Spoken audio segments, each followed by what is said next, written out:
A Bíblia diz que depois que Moisés e seu povo atravessaram para a liberdade, ainda faltava uma etapa: chegar à montanha de Deus. Deve estar por aqui. Não sei, eu acho que não. Bom, então onde está? Será que nossos especialistas podem descobrir a montanha em que Moisés falou com Deus e recebeu os 10 mandamentos? Eu vou pesquisar na internet. Existe um mistério final na narrativa bíblica do Êxodo. Depois de atravessar o Mar Vermelho, Moisés levou seu povo para Sinai, a montanha de Deus, onde recebeu os 10 mandamentos.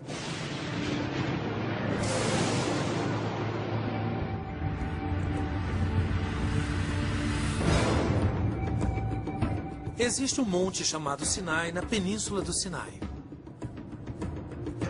Considerado um monte bíblico desde o século IV d.C., ele recebe milhares de peregrinos todos os anos. Mas, se nossa teoria estiver correta, este pico não pode ser o lugar onde Moisés recebeu as leis. Se o povo escolhido atravessou mesmo o Mar Vermelho em Acaba e não em Suez, o atual monte estaria a 250 quilômetros dos hebreus. Onde fica o verdadeiro Monte Sinai? O livro do Êxodo nos dá uma pista. Quando Moisés e os hebreus seguem as indicações de Deus, e o Senhor ia diante deles, de dia numa coluna de nuvem para mostrar o caminho, e de noite numa coluna de fogo para iluminá-los, para que caminhassem de dia e de noite.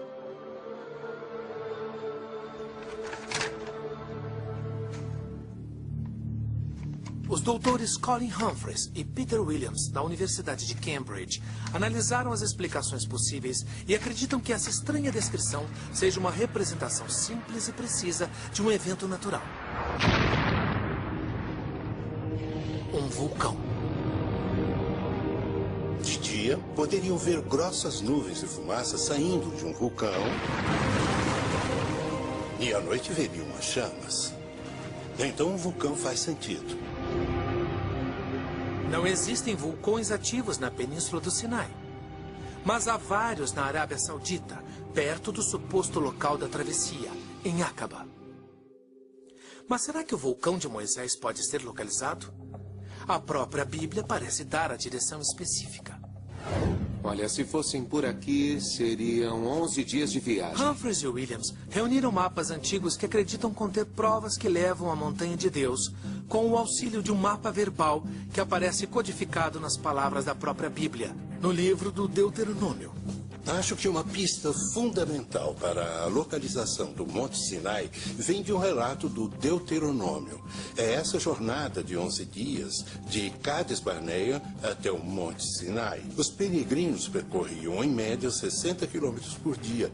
E isso resulta em 660 quilômetros. A cidade de Cades Barneia aparece em muitos mapas antigos. E num raio de 660 quilômetros, só há um vulcão ativo grande o bastante para criar uma coluna de fumaça que os hebreus poderiam ver e seguir a muitos quilômetros de distância. Ele se chama Monte Beder. E quando Moisés recebe as leis no monte, a Bíblia diz: "E a fumaça subiu como fumaça de uma fornalha, e todo o monte tremia grandemente." Uma erupção impressionante que só poderia ter vindo de um vulcão ativo. Se aceitarmos o Monte Sinai como um vulcão, me parece que a única montanha que se enquadra nisso é o Monte Beder, e nenhuma outra. Nossos investigadores bíblicos criaram uma sequência de teorias baseadas na ciência, que parecem se adequar perfeitamente à narrativa bíblica. Das 10 pragas do Egito, a divisão do Mar Vermelho, até a Montanha de Deus, os milagres do Êxodo podem ser explicados por fenômenos científicos, mas isso não torna a história menos milagrosa. Quando você pensa nas dificuldades que eles enfrentaram, eles pediram a Deus com todo o seu coração. E Deus se manifestou e mandou um libertador. Eu acho que é uma grande história. Mas, para os fiéis, descobrir a ciência por trás da Bíblia pode não ser tão importante. O Êxodo é uma história que fala de perdedores, que, com fé e perseverança, conseguiram superar toda a opressão e todos os problemas que enfrentaram na vida.